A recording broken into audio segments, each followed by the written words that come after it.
Yay, we're back again. We are indeed. Some hiatus. I've been on holiday and working quite a lot, and you've also done some working, and so yeah, just stuff has been busy for us, both of It us. really has, yeah. It was just the summer, just like everything just comes together all at once, and you're just like, I just want to have fun. Yeah, so that's really just what happens, and so we thought just going back to what we usually do and talk about stuff. So Yeah, first of all, for those and who are watching this and don't know the context, we set out to start with the IGN controversy. And for those who don't know, do you want to give the context, or yeah, should I? I'll talk about that. But before we do that, I just want to point out to all of our viewers here, this is kind of an interactive sort of thing. So if you have questions or if you want to chime in, we got the chat. If you're watching me on D Live or Andy on YouTube, we've got the chat off to the side. Definitely use it. We want to hear your opinions on this. And as we see messages come through, we'll start. We might shout them out and stuff, and even respond. Or if you have questions, or if you want to add your own opinions. Yeah, I always respond to comments that come in our chat. So yeah, definitely, if people have anything to add, or anything they just want to comment on, just go ahead and do that. So yeah. It's more entertaining when we can talk with our audience. It's as simple as that, really. Yeah. But anyways, so going into the details of what happened, there was a video that was a video review for an indie Metroidvania game called Dead Cells that came out not too long ago, I don't think. It came Uh, out 2 days ago, I think. I have the oh, okay, release thing in front of me because we're going to talk about that later. okay. It came out on the 7th, actually. Okay, so relatively recently, and there was a YouTube channel by the name of Boomstick Gaming that did up a video review of Dead Cells. Praised it, said it was a fun game. It had talked about what he liked, what he didn't like, and then found out a few days later that a writer for IGN up and copied his post pretty much verbatim. The tone, the way the way the information was conveyed, it was uncanny just how similar they were. Andy, you had posted the video that Boomstick had posted, saying that IGN had copied his review. I'm gonna put that link into the chat here so that our viewers can check this out at a later time. But definitely look into this, because I mean, it is uncanny just how similar the two reviews were. Like to the point where it was pretty much straight up plagiarism, and Boomstick described it as such. I mean, I can't really blame the guy. I mean, that's basically how it looked like plagiarism and it sounded like plagiarism, and the community pretty much agreed. IGN pulled the review, like pretty much right away, really. And they said, yeah, we're going to investigate. And pretty quickly they realized, yeah, this guy has a legitimate grievance. This is too similar. So they pulled it, and then they also fired the author behind the plagiarizing review, which it turns out was his first video review for IGN. So not exactly a good way to get things started. Yeah, I could. His career is probably over and within the gaming industry.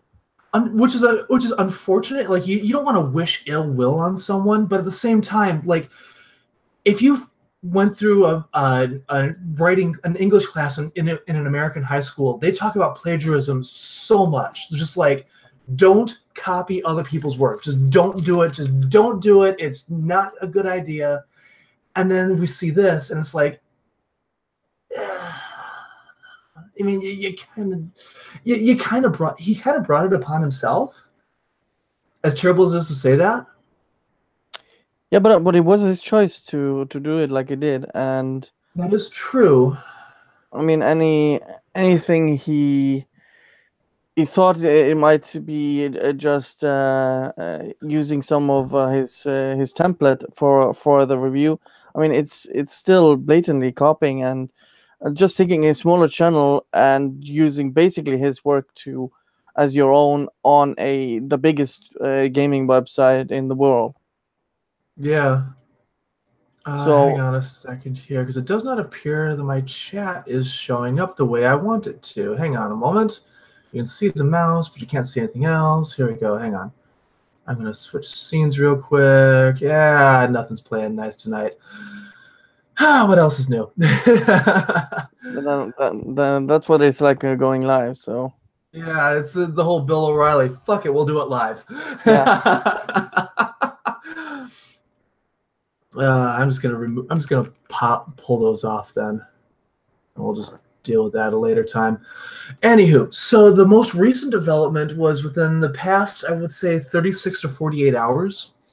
IGN has publicly announced that yes, they are working with Boomstick to come up with some sort of compensation for the money earned from the plagiarized review, and possibly turn into some collaboration for the guy down the line. And Boomstick, to his credit, was actually very, what's the right word here?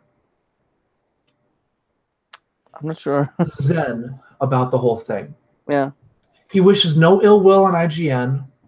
He just said, "Hey, let's make things right," and he's been willing to work with the site, which, I think that speaks volumes to his character, and it shows. I mean, he's picked up a lot of new subscribers in the past week. His subscribership on YouTube has gone up like through the roof as a result. I think the best course of action is actually hire him instead. I wish they do. I really hope they do, because he's like the parts of the Dead Cells review that I heard. He's got a good voice.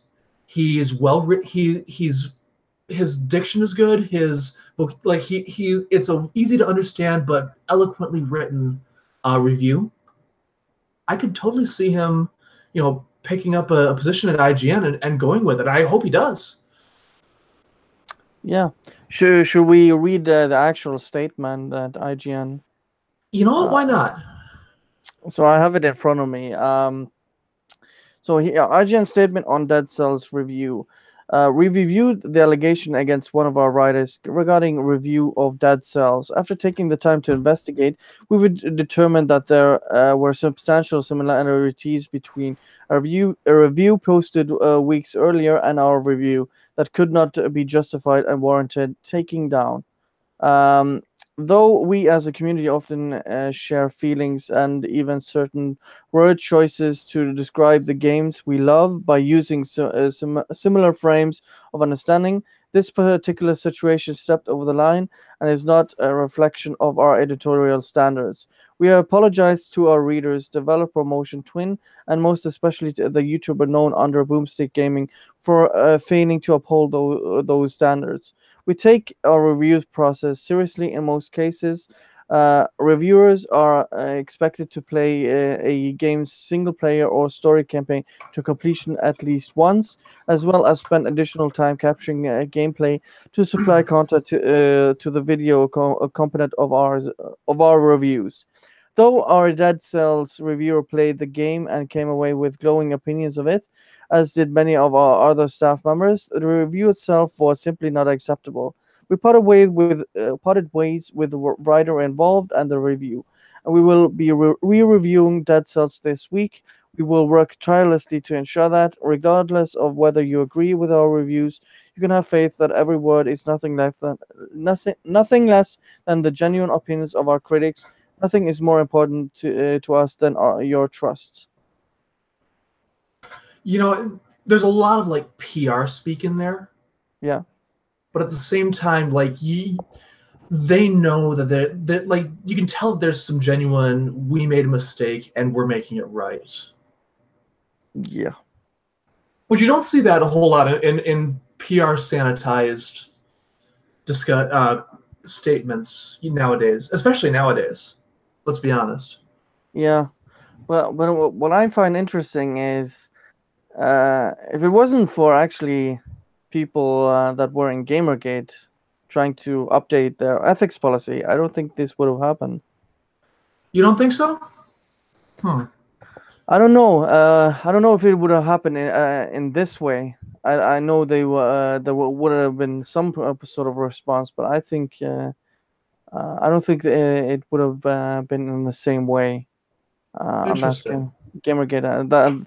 That's what I came out kind of out of it with, because my first thought is, you guys have now an ethics policy to follow because of Gamergate and how to handle these situations. So Yeah, I'll give you that. I'll give you that one. That so makes it's not sense. so not directly, but they actually have a template for these kind of situations. And even when they did Okay. All right. another review of Battlefront 2, of where a writer or a journalist from IGN had written the story of Battlefront 2. They were very transparent and had a guy review it who had never talked or knew the guy who wrote Battlefront 2, and were Okay. completely transparent with that. So I think So that helps. Yeah. it's been, I don't know if it's a direct or indirect consequence of Gamergate, but I see it as some sort of effect because of this ethics policy being in place. Okay. All right. I can see how that would. Yeah, I can see how you'd pull come to that conclusion. And it makes sense though. It really does. You know, But we for our viewers, what do you guys think of this? What's your take on IGN's response? Do you think they acted professionally? What do you think of Boomstick Gaming? What do you think of the review overall? If you've seen this video that I put in the chat prior to this, what is your opinion? Are we correct? Are we completely wrong? I mean, we'd love to hear your opinions on this too. Yeah, and I would really like to hear other people's opinions on this type of stuff, because I think IGN has been one of the few, especially from the bigger sites, that have I've seen improved their ethical stance on things. So I would agree unlike with you. Kotaku and Polygon. Yeah, IGN So is one of the few that actually did improve things. Even they've shied away from the whole harassment campaign side of things, which anyway I don't know. But then they've also been but when there have been mistakes, they've been quick to like this. I mean, it is nice to see that they are quick to change it and say we are going to do it right. And that's nice to see out of one of the out of a gaming journalism site as like, hey, this is an example of doing it right. I would say that about them. yeah, because we talked about this in regards to our last stream, when we talked about Ubisoft, for example, listening to their fans. Yes. So Yes, well, exactly. and when you do mistakes, the best thing you can do is actually admit to it and learn from that mistake. And it seems to me that IGN is actually listening and learning from their mistakes. And wanting to So improve. yes, and that I think gives gives them gives or people respect them more for it, because they see that they are actually being honest. And you also see them people are giving more benefit of the doubt to IGN, instead of just assuming they're lying. And you get a good relationship to the consumer, or the fans of IGN, and that's just a overall good thing. Mm-hmm. So Definitely. when you just have a good relationship from the people consuming your product, it's good being transparent and honest. Unlike the other sites that we've seen, uh, just just the bunch of things that have happened just the last month. Like, I know we weren't gonna talk about it, but I just it came to my head with the whole Jennifer Price thing, her getting. Yes. Jessica Price. No, sorry. Yeah, Jessica with Price, and ArenaNet. Yeah, that was one of those things that just, if somebody had, like, to that one commenter's credit, he did try and de-escalate the situation. Like he was like, "Hey, calm down. It's not what you're thinking here. Like this is like I'm." And yeah, she wasn't having any of it.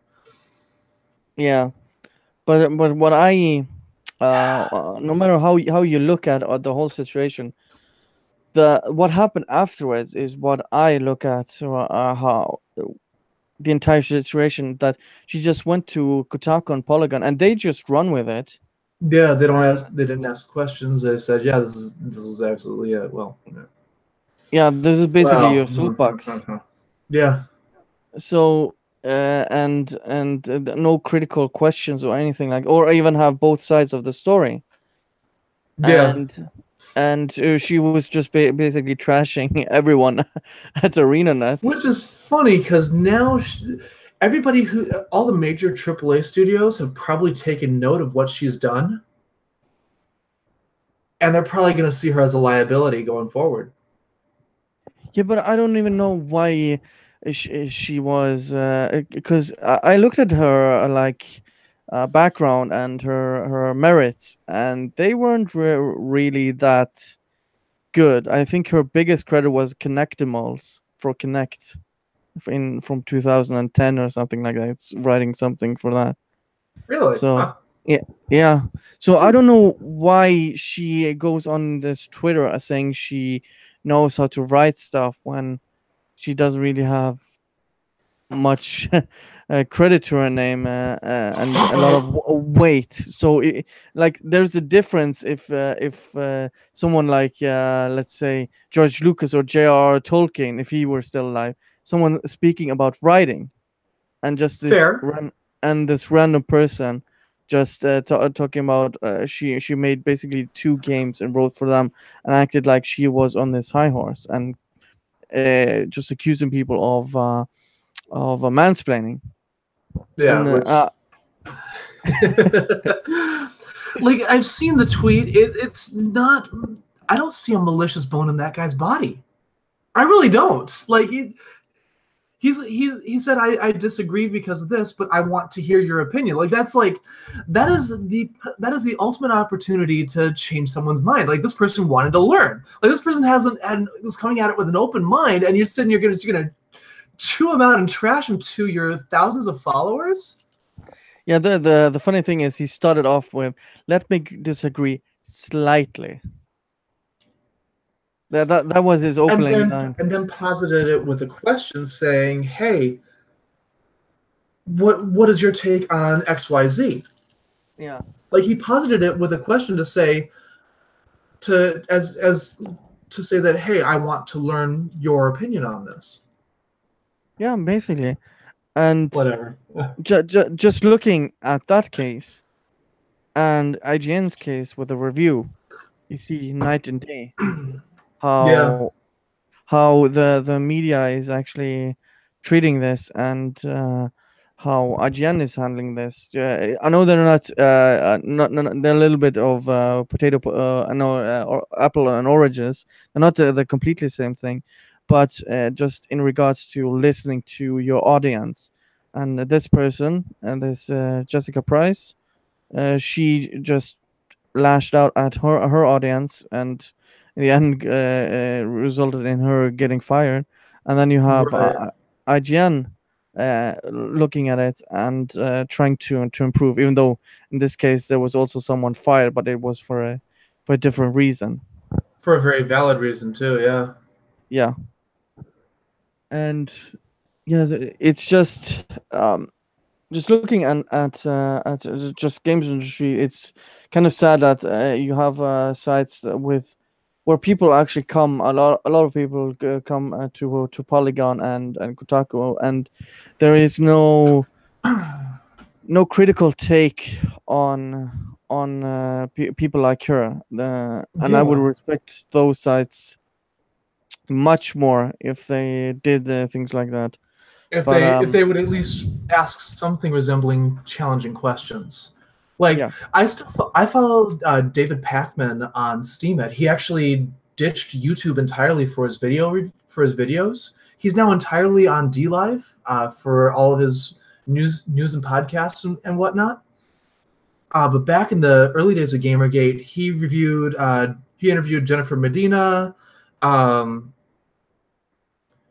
What's her name? Kite Tails. He interviewed Brianna Wu, and Carrera, like, I'm sorry. Mercedes Carrera, and that That's Chris right. Clue. Chris That's Clue as right, well. Chris Cluey, Mercedes Carrera. And what I found fascinating was with each of the interviews that he did not give anybody a pass. He played hardball with everyone, just like across the board, and he did not play favorites. Hmm. And then he built his own informed opinion based on that. And I have to commend the guy for that. I really do. But like even we were talking about it a little bit, just had some back and forth, with some in the comments on a couple of his videos.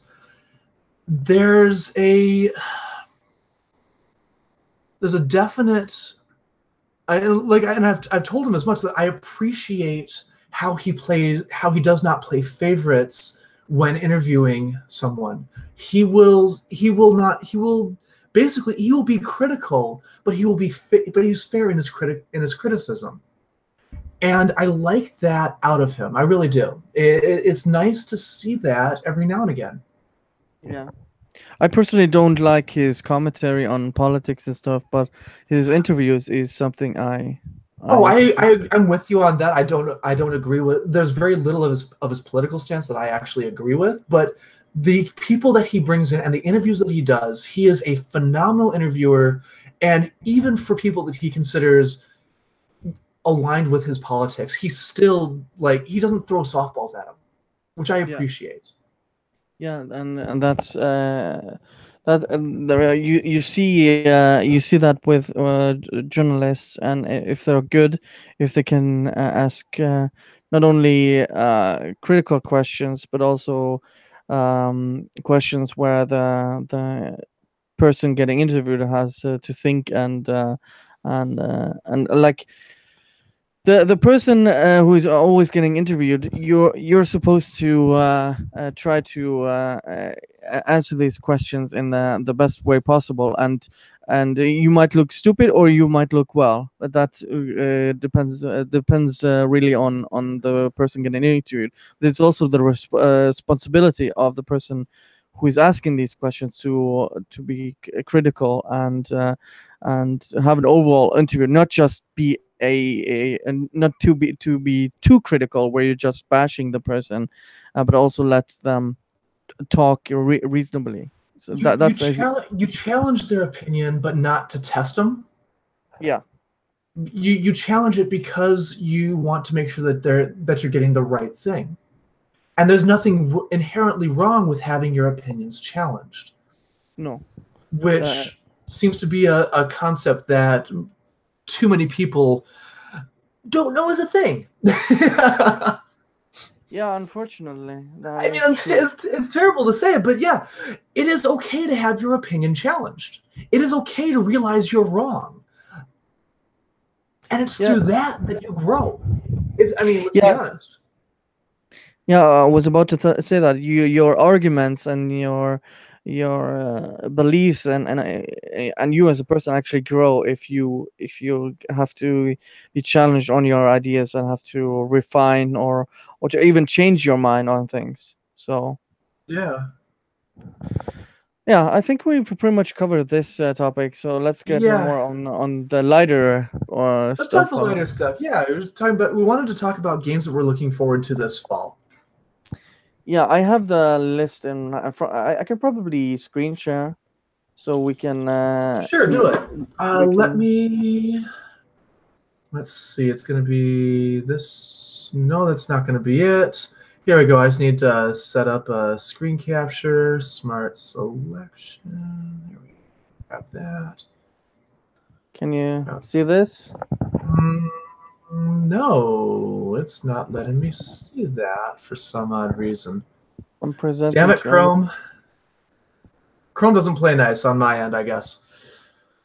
Okay, so Well, anyways, our viewers can see it. yeah, if you're on YouTube, if you're watching the YouTube stream, you can see it. Unfortunately, it's not playing nice on my end. Here we go. You know what? I can just pull it up on mine. Here we go. Let's just do that.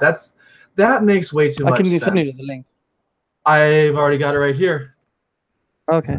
All right. So yeah, so we can start in August because that's where we are at right now. Yeah. So we can go back and forth. In August, I can tell you what I'm looking forward to. There, it's Pro Evolution Soccer. I'm a big fan That does not of that. surprise me in the slightest. If you're in the Discord or know me, I played all of every single game in the Pro Evolution Soccer series since the SNES. Nice. I played every single one. I haven't owned all of them because it's I haven't owned the console, but I've played every single one of them. Okay. So that's something I'm really looking forward to. It's the only annual title that I buy and pre-order. So uh, don't buy annual games. But I'm a little bit of a hypocrite there. But Yeah, and then we've got We Happy Few came out yesterday. yes, We've yes, it got did. Battle for Azeroth on Tuesday. Is that? Yeah, Yes. Tuesday. Which the response from the WoW community has been very mixed with regards to like the playable beta. Yeah, my brother is gonna play that, so I don't know if what it's gonna. He's also reading. When I was visiting him, he bought Mhm. quite a lot of books of World of Warcraft, Okay. and so he's been trying to get into the lore. And we even rewatched the Warcraft movie. And Okay. What did you think of it? I actually I like it. You're one of a very select few.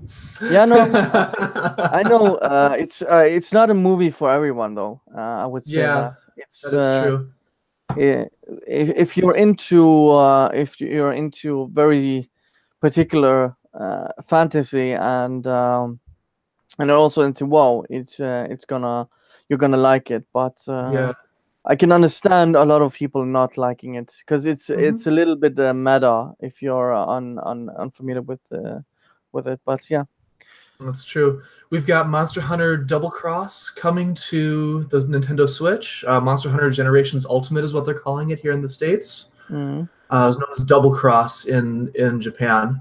So that's coming to the Switch finally. That game's been out in Japan for over a year and a half now. It was a really early title for the Switch. So that's coming out later this month. We've got Blob 2 Remastered, which the first Blob was actually really popular. I never got a chance to play it, but I because have no idea about the game, but it was a the download only indie title on the Nintendo Wii initially. okay. Or no, I'm thinking of a different one. Blob was a different game. A lot of fun actually. That one was cool. Yeah. The Walking Dead is also gonna come out. Yes, The that's final true. Yeah. season. Yep. So Uh, I think I'm gonna play that one all of the episodes because I can't stand just playing one episode. right. I just can't. And we've got a Boku no Hero Academia game coming out. My Hero, where is it? My Hero One's Justice. So that's going to be coming out. We've got Shadow of the Tomb Raider in September. That's one that I'm really excited about. I like what Crystal Dynamics has done with with this Tomb Raider reboot franchise. Lara Croft is an interesting and well designed character in this modern style. It plays like Uncharted, and but Lara still has that humanity to her. Yeah, okay, that's kind of the biggest difference between. I prefer Tomb Raider to versus Uncharted because personally I think the gameplay is better. It's in the Uncharted is a little bit more clunky. I haven't played Uncharted 4. The gunplay is much better on in Tomb Raider, definitely, absolutely. I haven't played Uncharted 4 yet. I have it in my backlog, but You and me both. and but it's just something because I've played the last two Tomb Raider games and pretty much done all of it. I haven't done the platinums for them, but I bought Tomb Raider I think 3 times, and just the 2013 one, Yeah. and just love that one, and also the Rise of the Tomb Raider. I Yeah. really enjoyed that one as well. So I just like what they've done with the series. Makes Mhm. makes Lara Croft also come off as a 3D human, not a like the 2-dimensional character, like a Yeah. real actual fleshed out character as Well, well. to be fair, the classic Tomb Raider games, Lara might have been a two-dimensional character with just giant tits, but the game had fantastic platforming and it had solid gunplay for the time too. Yeah, but I never played them. It's just what I've played so far. So Gotcha. Okay, fair enough. we also have Let's see. There was a Spider yeah, Man as well. that's right. That one that's plays a lot like the Batman games. We'll see how that pans out. Yeah, I pre-ordered it, but only if I could get the collector's edition. If I can't get the collector's edition, I'm just gonna cancel.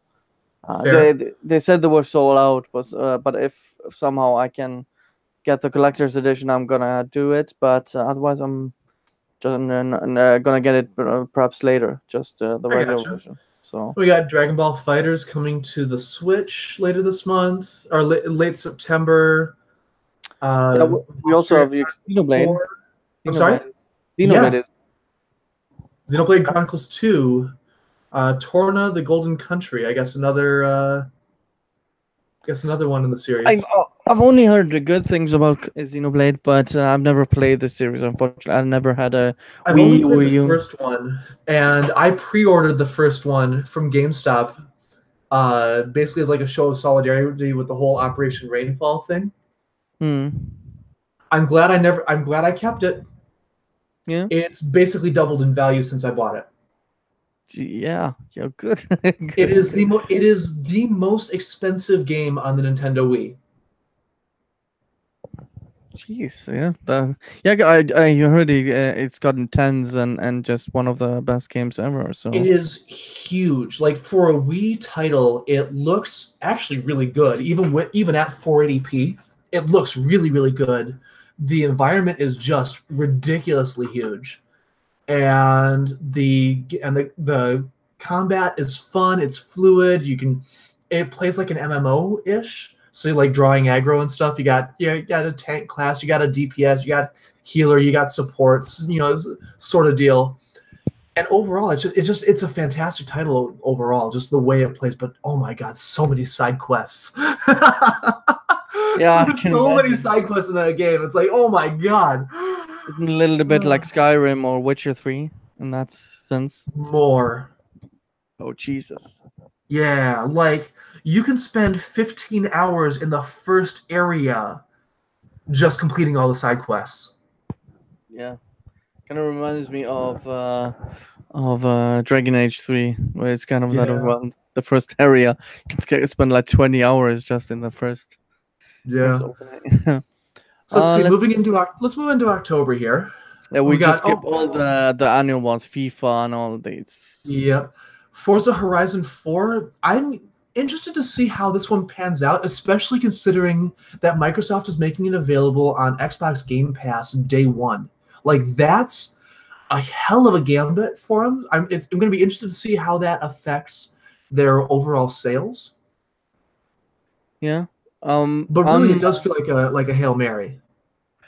I'm actually if I and I'm gonna now since I've come back I've gotten some advice with in regards to upgrading my PC. I'm gonna wait a little bit because of the prices of the GPUs because of Bitcoin. Which Um, actually they are dropping now. I picked up a GTX 1080 last May for $500. yeah, I just had a guy who's following. He just upgraded another PC for his friend, and he said just wait a little bit for another card or another piece being announced, so the price is gonna drop. But yeah, That's true. if or after I'm upgrading my PC, I think I'm gonna start playing the Forza Horizon games because I haven't played the one since Forza Horizon 4. That's the one that's So coming out. Forza no, so Horizon sorry, 4. for Forza 4, not Forza Forza Horizon 4. 4. Okay. Yeah, The Horizon games are a little bit different. They're a bit more arcadey and a little bit yeah. No, more I pick played up the and first play. one. I played the first one. Okay. That got a Okay. really. But yeah, if I get a good upgrade, I think I'm gonna get the Game Pass and just play through all the Forza games. Yeah, you should. It'll be interesting to see how and yeah, I mean it's from a business perspective, it's a very interesting way of doing things. Yeah, and I they hope I hope also. it works out for them. I mean, they're also adding additional games outside of Microsoft's lineup, like the Division and other games. So Yeah, so that's nice to have that available. So moving on a little bit further here, we've got Disgaea 1 Complete coming to the Switch and PS4, so that's kind of cool. mm, Starlink Battle for Atlas, the Toys to Life from Ubisoft that's featuring Star Fox characters. mm. That's in October. Battlefield 5 and Soul Calibur 6 come out on the same day, which, depending on what sort of games you like to play, you're either like, oh my god, yes, or oh, come on. Yeah, I don't think I'm gonna get Battlefield 5 at least right away. Yeah. I'm I'm really excited for hesitant. Soul Calibur 6. I really am. Yeah, Like, I know that's. you're a fighter Well, game I played the fan. shit out of Soul Calibur 2 on the GameCube, and then I tried 4 and I tried 5, and it was not the same. Like it felt off. Like it was not the Soul Calibur that I loved. And everything that I've seen so far of Soul Calibur 6, like Namco Bandai has come back and been like, yeah, this we are fixing. We're going to fix all of this. It's going to get better. And we're doing this, this, this. We're bringing back all the fan favorites. Talon's coming back. Mitsurugi's coming back. Taki's coming back. I mean, like all the big names that have been like mainstays for years are coming back. And they've got new characters coming out. They're adding in Geralt from the Witcher series. It's gonna be fun. I'm looking forward to it. I really am. Yeah, yeah. There's one game you missed here further up. Assassin's Creed Odyssey. Yeah, that's right. The set in ancient Greece. Should be interesting to see how that one Uh, pans out. I know a lot of people are really enjoyed Assassin's Creed Origins. yeah, I actually reinstalled it, and I'm gonna finish the DLC now. And Okay. because I know everyone has been wanting for a feudal Japan, but I've always been advocating for Greece, ancient Greece, and this Well, is it makes so much sense though. It really does. yeah, because all of the philosophers and just the time period, it's just that is my basically just what I wanted. I'm That's not your gonna buy jam. it. Yeah, that's my jam, and just it's so historically rich, and just the location of it, and I don't want to get it at launch. I'm just gonna wait and see a little bit. hmm But that's a game I really wanna play down the line. hmm Let's see other stuff here. We've got Just another Dance. Just Dance 2019, which I'm actually considering picking up. In all honesty, like Yeah, I mean it's a fun game. It's a fun party I game. took to Dance Central over Just Dance on the 360, but the new they did a Dance Central on the Xbox One with the Kinect, and Harmonix just dropped the ball repeatedly with it. Like it boggles the mind just how badly they ruined it. Let's see. The Pokemon Let's Go Pikachu and Let's Go Eevee. Mm. Those are the crazy. These are gonna tie in with the Nintendo or the Pokemon Go, so you can get each of the attachment, the little Pokeball, the Pokemon Go or the Pokeball Go, for that ties in with this, will include a Mew right out the Jeez. gate. Like every single one includes a Mew already in it. So you pair it with your game and you have a Mew. Nice. I know it's like people lost their minds when they announced that. Let's Because see, that's one Pokemon I didn't have on Red and Blue. because you can only get it from events or with a Game Shark. Yeah, you could yeah these events where you gotta go to this machine and get Mew. Right, and a lot of them were run by Game Freak contractors that were working with Game Freak. Yeah. Let's see. Let's move into November here. We've You got forgot one, the big one in October. Red Dead Redemption 2. Yeah. Can you tell how much I care about it? I still have the first one in my backlog. I know my brother just played it to death because he loved the first one. Yeah. I always told him to try to knife the bear because that was a good. You're So evil. yeah, I'm evil. I just said go and try to kill that bear with a knife, and he always failed. But it was always funny to try and at least attempt that trophy. Yeah. So let's see. We've also got Hitman 2, Fallout 76 on November 14th. That's going to be interesting to see how that pans out. Because being completely online with no NPCs is going to make for some very different gameplay. As I don't think it's going to play like the Fallout games we know, for better or worse. I think it's either going to be really brilliant for the fans, because I'm not a fan of Fallout, or it's going to be a disaster because they're not going to release it on Steam or GOG. I don't think that's going to be the reason why it's going to fail. No, I'm not saying that that's because, but that might also be a reason why it's maybe gonna sell less. But for the people who are fans, I think it's either gonna be people really pro it or against it. Just from what I know of the game. Yeah, we got a question from Thrall here for you, Andredel. Yeah. Oh, here we go. Sorry to be off topic, but why is your icon the Norwegian and German flag? It's because I'm both. Those are my nationalities. You grew up in Germany and you live in Norway now, or Yes. you have Norwegian descent in you as well. Yeah, I'm half. I had parents of each nationality, so I've lived in both countries as well. So that's why I have it. There we go. The more you know. All right. So, anyways, moving on a little bit here. We've also got Darksiders 3, which you know what? I'll check it out. I enjoyed the first two.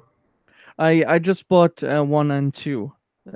So I got the remastered one for PS4, and I got it for like $5 or something. So totally worth it at that price, definitely. Yeah.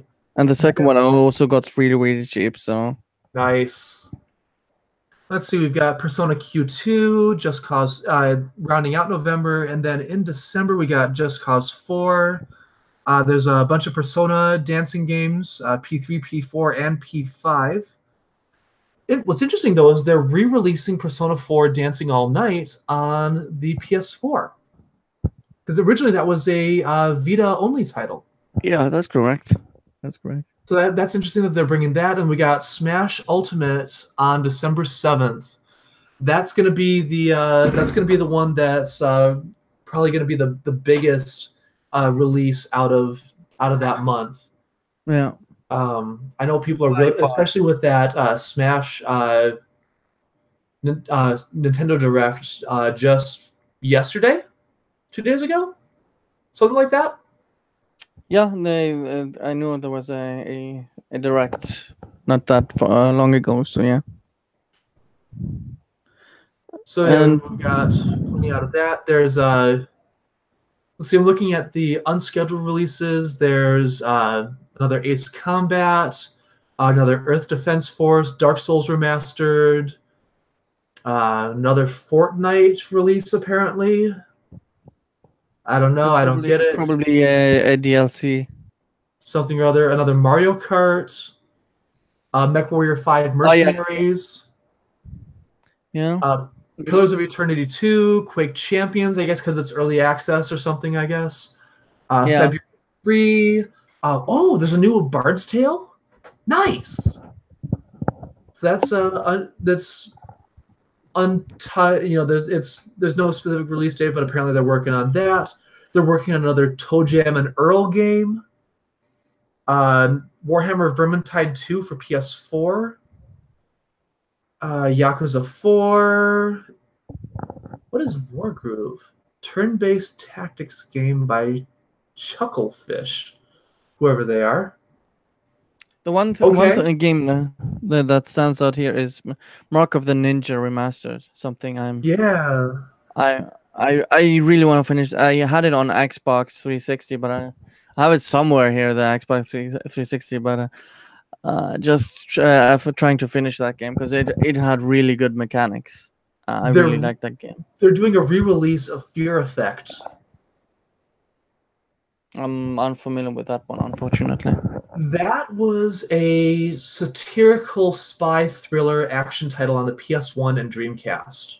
They had two of Oh, them, and it starred a female protagonist who in like a 60s ish kind of motif. Actually, really interesting for how it's one. The main character is one of the characters that was always that's comes up quite frequently when people complain about a lack of powerful independent women in video games. She usually comes up because the men are all a bunch of literally straight up misogynist assholes, and she can just kick their ass, and she just doesn't give two shits. No, it's one series that I never got into because I was too young to fully appreciate it when it came out. yeah. So being able to see that it's coming back, that's kind of cool. I'm okay with this. Hey, Frost Draco, good to thanks for at least letting us know. It's cool that you couldn't make it, but hopefully we'll see you on for one of the other streams. Yeah, definitely. He's been Mm, on many streams, so Yeah, go have fun with family stuff. yeah. But let's see, Dauntless is actually available in open beta right now. It's in the list here Yeah, for I know unscheduled titles. you talked about it, so It's actually a pretty solid title. I'm enjoying it so far. I did a stream of that 2 weeks ago. If you hit up my D Live channel, it's in the video on demand. It's in the old VODs recordings. So go check it out. It's a lot of fun. Actually, depending on when you get your computer set up, Andy, we should do a stream of that sometime. yeah, sure. And I noticed there was one game that it wasn't on the list, a card for some reason, and I think that's gonna be depending on things, but I think it's gonna be a bomb. Son This of a bitch, you're right. There is no Call of Duty yet. Oh, there it is. Call of Duty Black Ops 4, October 12th. Oh, we skipped it. Oh, There it is. never mind. Well, it's funny you mentioned that because I was watching a video from Clean Prince Gaming just a couple days, like a day or two ago, talking about the beta. Oh yeah, so we got Frost Draco was just mentioning in the YouTube chat here. Make sure you guys go over the HD and 4K remaster of Star Ocean 4. Good point. And Tri-Ace released a Star Ocean mobile game as well. Basically has all the characters from all the games. I get to bring back Priestess F. Newman with the giant squeaky hammer. I'm okay with this. I'm unfortunately unfamiliar with. I've heard of Star Ocean, It's a but phenomenal series of JRPGs. If you like the classic, like PS1 era JRPGs, it's pretty great stuff. Hang on a sec here. I just got a DM show up here. That's not it. Give me one moment here because something just showed up. I just got a little notification from somebody. yeah, yeah. Doom Eternal. Razor X Gamer said Doom Okay. Eternal. I haven't seen the reveal of the gameplay because I've been watching videos that I've missed while on holiday. So I'm still Yeah. catching up on stuff. But I know there's been a recent release of a gameplay of Doom Eternal and also Shadow of the Tomb Raider. Yes, that was at QuakeCon. It was QuakeCon, I believe, was what it was called. Yeah, I think It was so. just in the past couple days as well.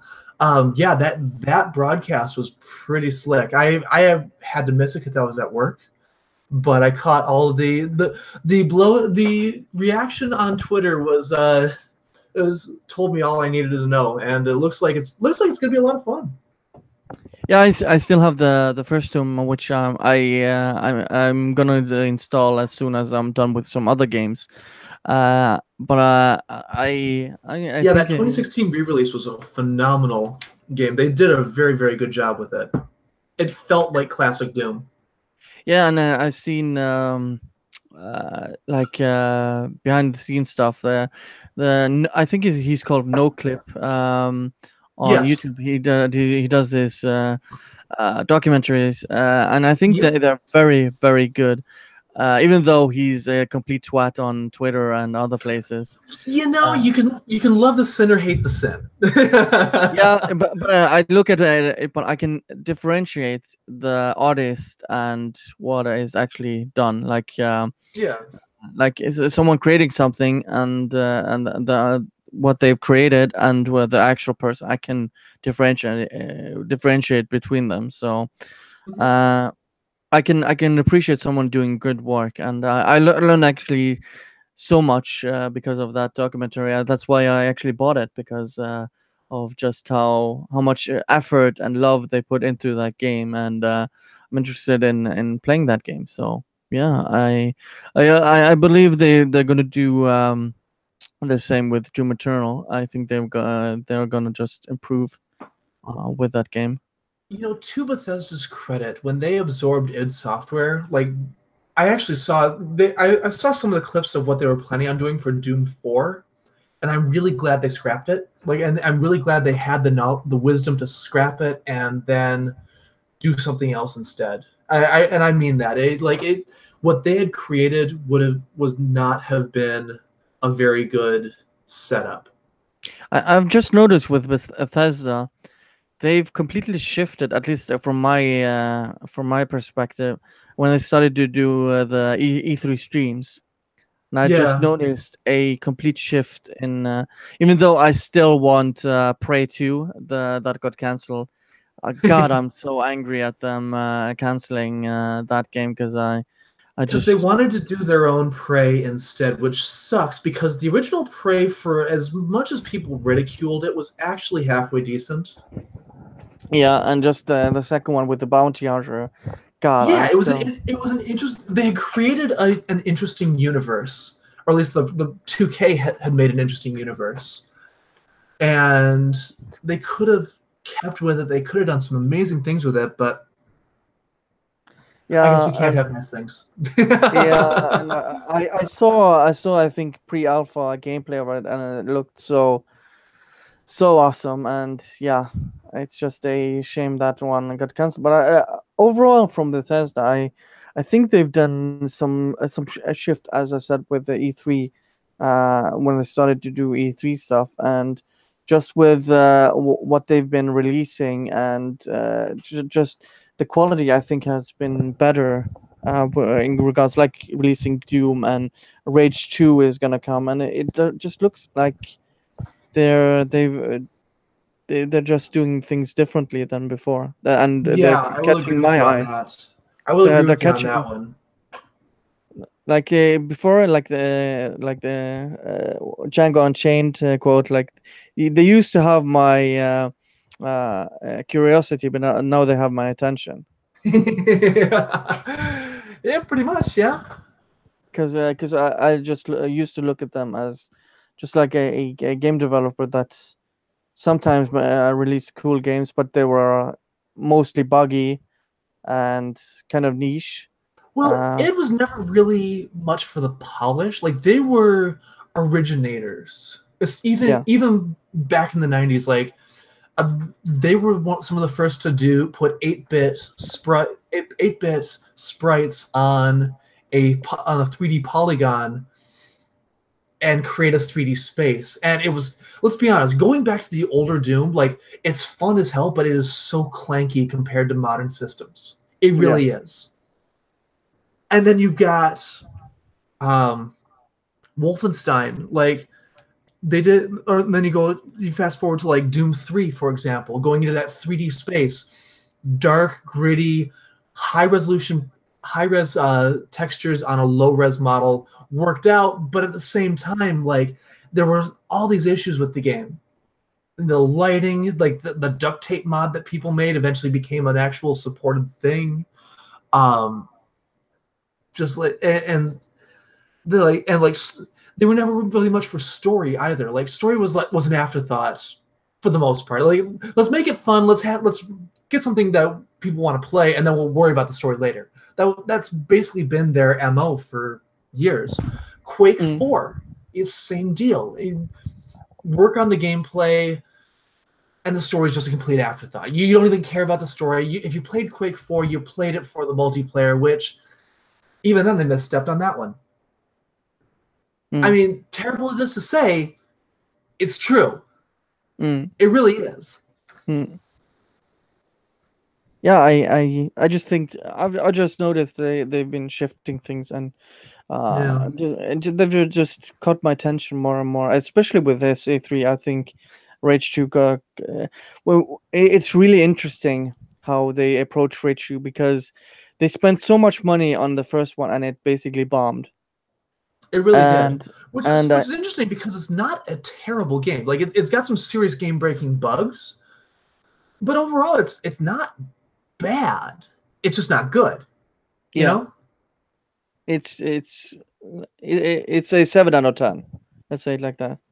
Yeah. That's fair. That's reasonable.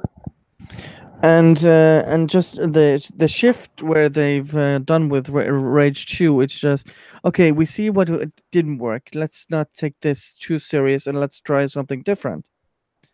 And it feels a little bit more like an insane Borderlands version of Rage, where they've gone more that direction.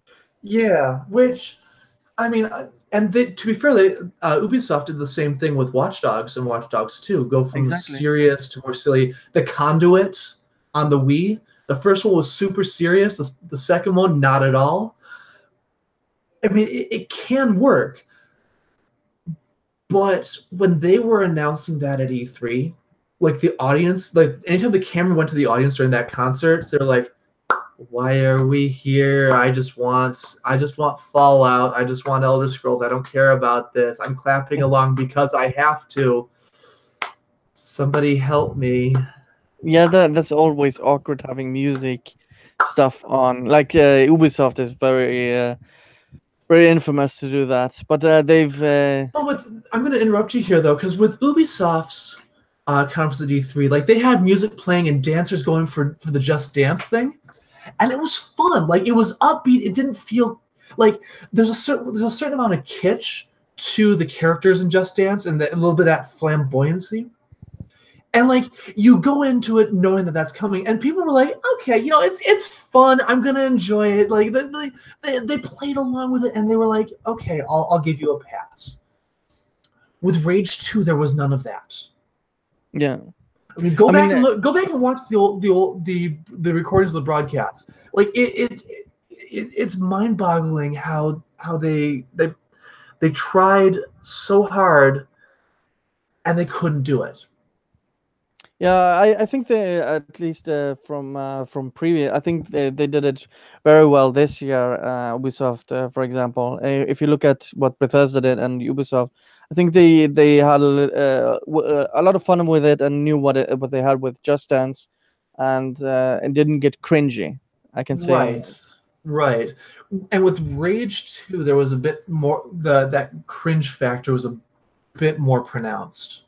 Yeah. I will, however, say, in my experience watching a couple of the broadcasts from E3, I watched the Microsoft, I watched the Bethesda, and I watched part of the Ubisoft. The crowd reactions at E3 this year were nothing like what I saw at TennoCon last month. Out of a convention of 2,500 people, they announced that Warframe was coming to the Switch, and people lost their minds. Like people went ballistic over the announcement that the game's coming to the Switch. Mm-hmm. They announced a new deluxe skin for the Vauban, which is the Warframe that I use.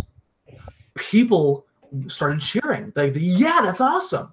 They confirmed the Revenant Warframe that they're working on, and then announced that they've got another one called codenamed Garuda, which is like a gore viscera type of Warframe. And people go, dude, that's so cool. And then they announce Fortuna, and people lose their minds. They show off the hoverboards. You know, like the Gaijin Yon Koma meme with the guys sitting at the chairs with the announcement, and then the other announcement, they're sort of thing. TennoCon was like that fourth panel with every announcement. Like, there was no I sleep. It was people went crazy. And there was this zeal and enthusiasm and, oh my God, I cannot wait for this to come out with every single thing they announced. And I didn't see that same level of enthusiasm even for Fallout 76. Yeah, and you can fight me on that one, but I know what I saw. I agree. And yeah, like the enthusiasm for war that I saw out of TennoCon blew E3 out of the water.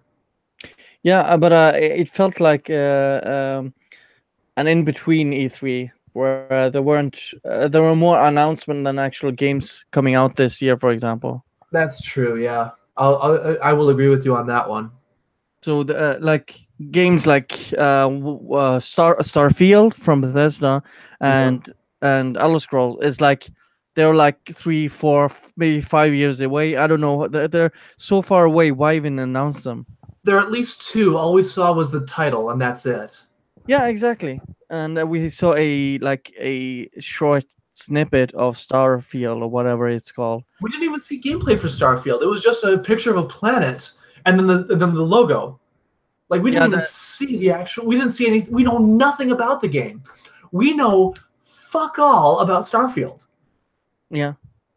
And we haven't actually seen gameplay from Fallout either. We have seen gameplay from Fallout 76. Wasn't that just in-game engine stuff? No, they actually did show off some gameplay footage at E3. Okay. Yeah, so they we have some understanding of how it's going to play and how the mechanics will work. Okay. There's still a lot of questions being asked because we don't know everything yet about how it's going to play out, but we know a little bit so far.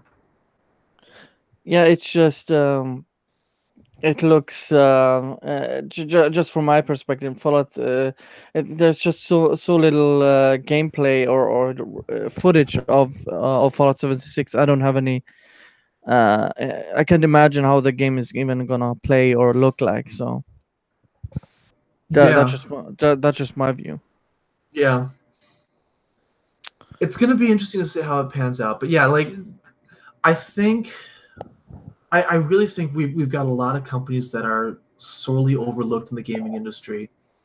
Like, seriously, that like Warframe is phenomenal. And once you get your PC up and going, I will play with you. I will run. I'll bring you in on one of my co-op Thursdays. We'll just run around the solar system. Yeah, I know when I think it was the last Game Awards. Last, I think it was November or December.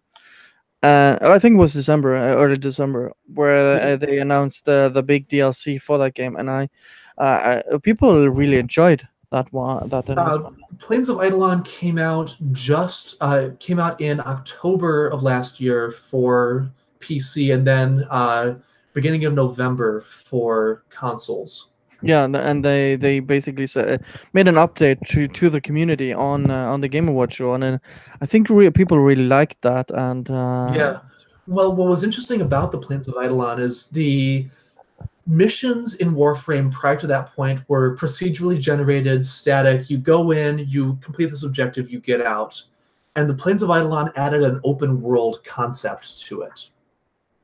Cool. And so they added in, day and night cycles. They added in, as you play, as you explore, you'll get these alerts that'll show up that basically like a little short bounty mission that you can complete. You can go fishing. You can go explore these caves scattered around. And then when night falls, these giant walking monsters called eidolons show up, and they'll wreck you something fierce if you don't have a team set up to do it. But if you can take one down, you get all this really awesome loot for it. So there was that side of things too. It was cool to see that. It really was. I think when they add new dynamics and just gameplay stuff that you can have fun with in games, and I think Warframe is doing a great job with it. And they do that, and they keep adding new things. Like they added over the years they added they had exterminate missions, they had defense, they had spy missions where you go in and try and steal stuff. They've added capture missions. They added excavation, where these drilling points will come and you have to supply power nodes to them. They've added there's an escort where you're trying to escort via a small group of VIPs to an extraction ship. There's they added mobile defense. They've added so many other new gameplay modes over the years. And even one of the ones that they announced at TennoCon this year, Railjack, it's basically Guns of Icarus in space with warframes. But at the same time, people are like, dude, that's so cool!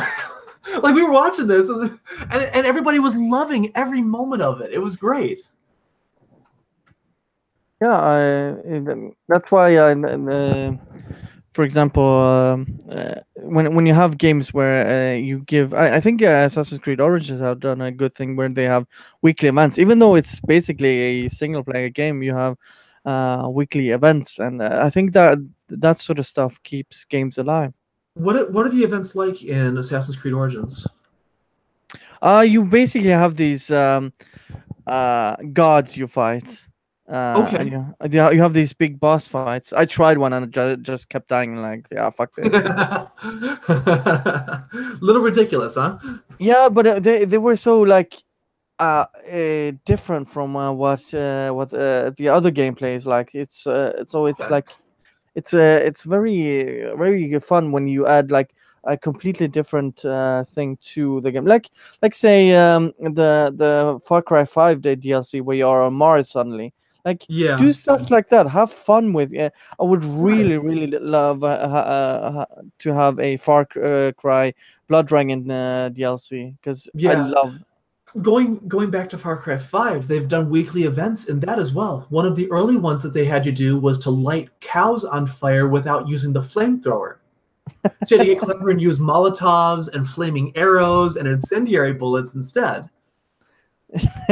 That's cool. But then the result, the prize for enough people completing it was you'd get a special skin flame for the flamethrower, and you'd also get a special costume. Yeah, I mean that sort of stuff. I wish more developers would do. There was one event. Actually, there's one event that they did that would give you a shovel launcher. Literally, it's a shovel. It's a shovel stuffed into a rocket launcher that you then hold and boom. And it's completely ridiculous. But at the same time, you're like, that is so cool. I want it. So is it the one shot, one kill kind of stuff? Hell yeah! Oh hell yeah! So the shovel is one of the most powerful melee weapons in the game. And you can hold it like a spear and throw it at somebody and basically kill him in one hit. Nice. So then they make this rocket launcher with a shovel, and you're just like, that is so ridiculous. I love it. Yeah, like have fun with your games. I think. Right, exactly. Don't take yourself too seriously. That's why when I said earlier when in regards to Black Ops failing, I think when you remove stuff and just be anti-consumer, like they have the season pass ingrained in a special edition, so you have to pay. So dumb. Yeah, and remove the single player and do a battle royale to a game that's never had it, just so you can join a fad and try to earn money of it. It's not going to work. Yeah, it's not going to work. There's a song by a Christian ska group called Five Iron named Five Iron Frenzy. The song is called Handbook for the Sellout. And seeing the battle royale fad and then the MOBA fad and the military shooter fad, like in watching this whole progression, I keep thinking of that song just because it's so it's so relevant. Yeah. I mean, you And found them first, it made you stand apart, but then everyone jumped on the same bandwagon, making you an amateur, living for the mediocre. You were just a plain old joker, status quo. yeah, I mean that's what happens. Every time you see this fat stuff, it dies quickly. Like, look at what happened to Guitar Hero, because Yeah, well, Activision, Guitar Hero imploded on itself, yeah, releasing 4 games in 2009, with 3 of them being shit did not help. yeah. But I mean that's a part of it, because you just jump on a fan and try to just sell as much as you possibly can in just a few years, and it's just gonna implode on you. Yeah. Yeah, I mean it's true. It really is. That's why I think it was Robin Gaming. He did a really interesting video on this, where I think don't can't remember what he called this trope, but basically you're always gonna have a head start, but eventually stuff is gonna catch up to you, and suddenly you're not no longer the biggest thing. And So he you talked have about, to do something to set yourself apart. yeah, and that's why I said Continue to with innovate. in regards to Fortnite, no, they have the head start, but in some point of time they're gonna disappear, and something new is gonna come up, and next big thing. PUBG Well, was Fortnite was not the first though. Let's be honest. The first was actually Arma 3. yeah, Was where the battle royale thing started. yeah.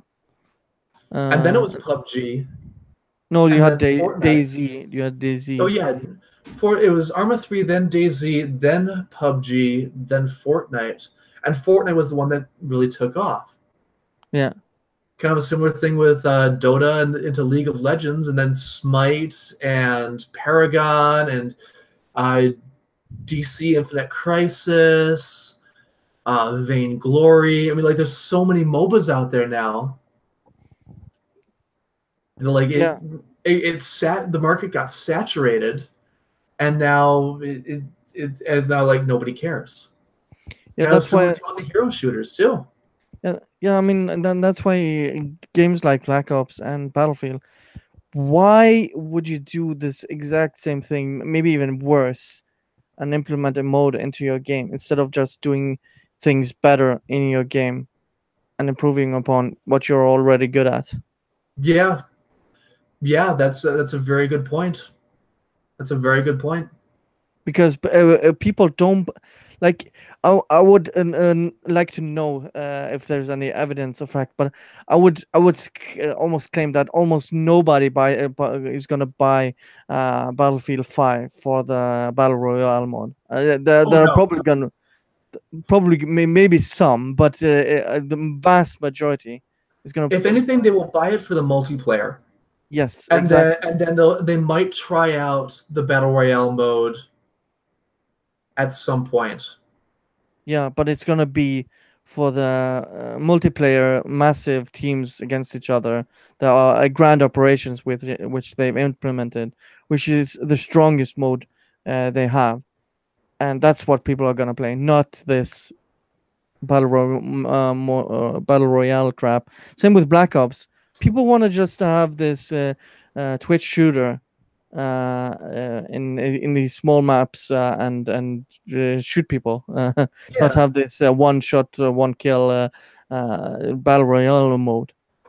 I might yeah. be wrong. I might be wrong, but I think that's what people want. You know, you're probably pretty accurate on that one. Call of Duty's draw for years has been that fast-paced, frenetic gameplay, and one person gets ahead, and it's that race to get ahead of everybody else, and hopefully you can do it in time. Um, I mean, like, even like Titanfall. Titanfall knew what it wanted to be, and it stuck to just being that. It didn't try to be anything else. Like even Titanfall 2, when they made the second game, they said, yeah, we're going to make a single player campaign. We're going to make it good. We're going to make it a solid campaign, but we're going to focus on the multiplayer. We're going to make sure that the multiplayer is as fun as it can be, and they succeeded in that. I fully believe that. I fully believe that they succeeded in their goal of making the multiplayer fun. To their credit, really. Yeah.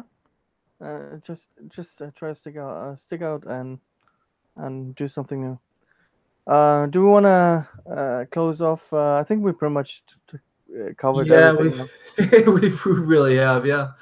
So, We've gone over an hour, so yeah, probably about time we start wrapping this one up. So for all of Andy's viewers over on YouTube, I stream on dlive.tv/@ddrfreak. Andy, you've got all the links in the description, right? yeah, I put everything. Sweet. All right, and Andy has a Steemit handle, which he never uses, and I keep giving him guff about it because he really should, because he could probably do pretty awesome out there with it. But yeah, one of these days I'll drag him over. One of these days I'll drag him into the fold. One of us. Yeah, right now I'm concentrating on mines, but eventually I'm gonna do Steemit. Yeah, and we've got and then for all of my viewers on D Live, I'm gonna get all of Andy's links for mines and YouTube and whatnot, and I'll throw those into a comment, or I'll add those into the description, so you guys can give him a follow over there. Yeah, because I'm gonna slowly make my more transition into mines, because YouTube is just so crappy. I just the last few days I've almost lost 10 subscribers, and I don't even know why. Because I've been having decent views just overall, and I don't know why. Just the algorithm is just crap on that side. So Well, if you want help setting up for D Live, I can help you out with that too. yeah. Just I have YouTube at this point, so I can do live, because my handle with OBS Live and this computer at the moment, it's not optimal to do streaming. I gotcha. Okay. Yeah. So yeah, I think we need to get you a new computer. Yeah, we've been talking about this, but yeah, eventually when I do get my upgrade, I'm gonna try to expand a little bit more. There we go. All right, I think we've covered everything. So thank you guys for watching, and see you guys next time. Bye. Have a good one.